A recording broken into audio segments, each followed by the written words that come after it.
అద్భుతములు గొప్పవా లేక వాక్యము గొప్పదా?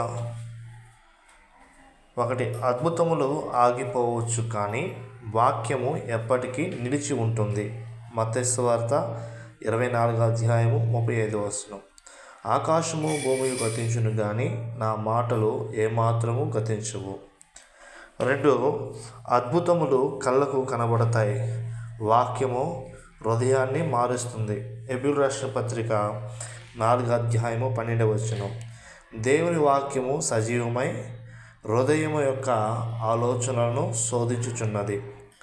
3, అద్భుతములు విశ్వాసానికి సహకరిస్తాయి, వాక్యమే విశ్వాసాన్ని కలిగిస్తుంది. రోమీయులకు రాసిన పత్రిక 10:17.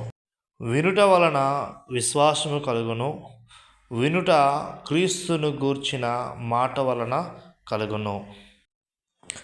4, అద్భుతములు కోరవచ్చు కానీ వాక్యము అనుసరిస్తేనే అద్భుతాలు పొందుతాము. యాకోబు 1:22. వాక్య ప్రకారము ప్రవర్తించువారై యుండుడి.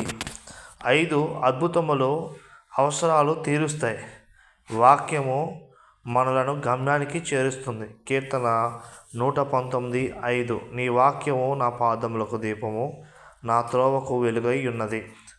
6, యేసుక్రీస్తు వాక్యము ప్రకటించిన కొరకే అద్భుతాలు చేశాడు. మార్కు సువార్త 16:20. సూచక క్రియల వలన వాక్యము స్థిరపరచుచుండెను.